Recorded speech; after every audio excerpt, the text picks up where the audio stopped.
A lot of adversity overcome today. How important is a win like this for you in your program and putting a corner piece into the foundation? Huge ability to stay the course. You're winning the game for the majority of it. They obviously got and tied it up. But even though obviously not playing our best football offensively, defense kept us in it. And they played their tails off offensively, found a way to have 75 yards rushing in the second half, which obviously we didn't have much in the first. ETN played his tail off, and then those guys make a play at the end of the game versus zero blitz, and it got it, in a huge moment. So very proud of this group. They played their tails off and kept competing. Coach, the resilience factor, not just with Brian Thomas and the receivers with all the drops, but also the defense. Yeah. Had a chance to put it away late last week, came back and did it this week. What kind of confidence can that build for such a young roster? Huge. They should take so much confidence from this, especially defensively, as you mentioned. Tyson Campbell, gets hit on the double move and then comes back, right, and makes a huge play, playing through the hands on a potential explosive play. The fact that we take the ball away as much as we have and give us so many opportunities to go and have extra possessions. You talk about finishing a game the right way. I mean, it was not pretty. It was not for us offensively, but we can take, and we should take a ton of confidence from this to go clean up. We got to clean up the mistakes. We got to play better and work on the drops and all that. But, man, I'm really proud of this group and the way that they competed and finished this game. Specifically for Brian, obviously the drops early. He's getting booed, throws his helmet on the sideline. How big was that 46-yard catch? Huge. You saw all the emotion afterwards. I mean, just Huge. had to get him on the right track. Right? Totally. I mean, I thought it was trending. Early on he goes up on the fade and makes a great effort, and you're like, dang, okay.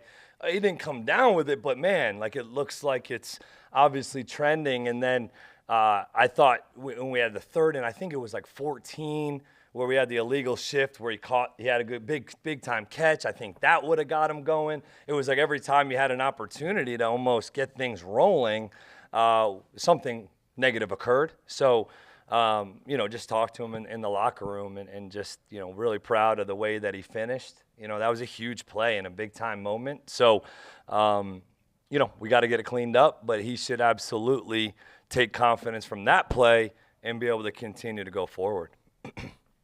Hey, Liam, Jordan Lewis continues to make big plays for you guys. Is it kind of hard to really measure the impact he's had on a defense last year that really was kind of lost? Absolutely. He is, by far one of our best leaders in our organization. Was in my office Wednesday morning at 7 a.m. talking to me about some things and the mentality that Jordan has, that he competes with, that he spreads his word and our word to the rest of the guys. He's infectious. He really is. He's a pro's pro, but he's not going to just be quiet about it. I mean, he wants to reach everybody that he's involved with. Not just the defense, offense and team. So he's really proud of Jordan. So happy to have him, obviously. But, he's definitely a catalyst for us. When you're just starting as a new head coach, what does a win like this do for you when it's not going right, but then all of a sudden at the end it does? Yeah. It had you had a little bit of an eerie feeling almost, kind of like last week in a way, where you're like, oh, God, they're moving it a little. But I was kind of a little, I don't want to say yelling during that last drive, but I was probably a little frustrated. And Campy's like, dude, we got it, relax. But it was great. Gave me confidence. And the way that they were playing, I wasn't questioning whether they were going to get a stop, but you're starting to see it get moved down the field. And but there's no flinch really out of that group. I mean, last week was obviously disappointing to not finish it on the right end and to see them go out and take this win, to go take it from them. And that's what we did.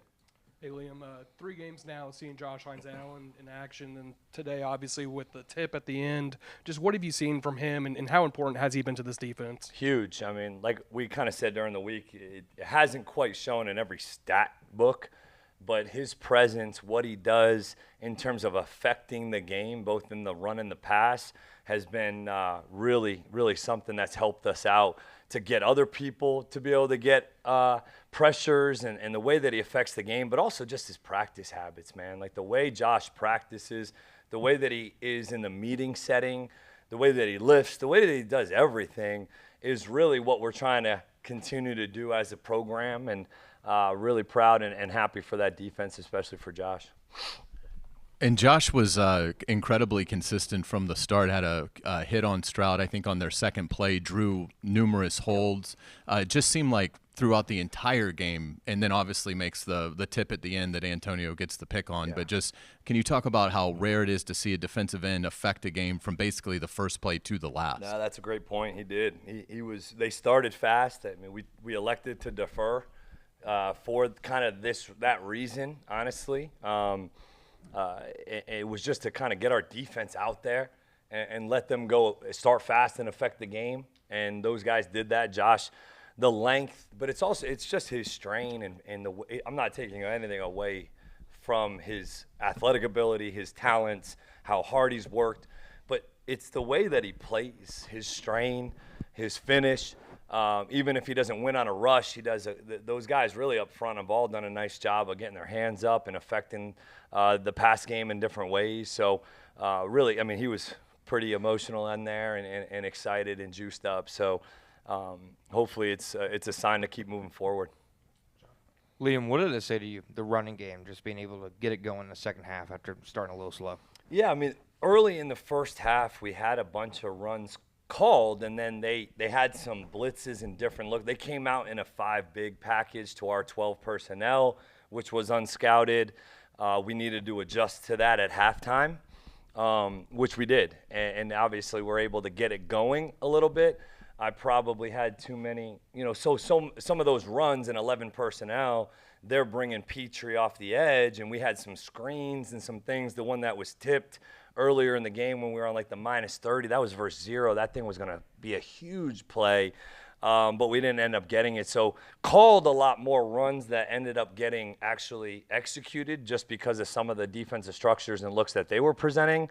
And then in the second half, like I said, I thought our coaches did a nice job adjusting, communicating those adjustments, and being able to get some dirty yards in the second half when we needed to run the ball. Trevor seems frustrated at times with guys not being lined up right. Yeah. He's not getting in quick enough. But Yep. How do you think he fought through all that? I mean, Diami goes down, right? And we were kind of going into this game with a little bit more for Parker based off of last week, right? And the way that he practiced all week.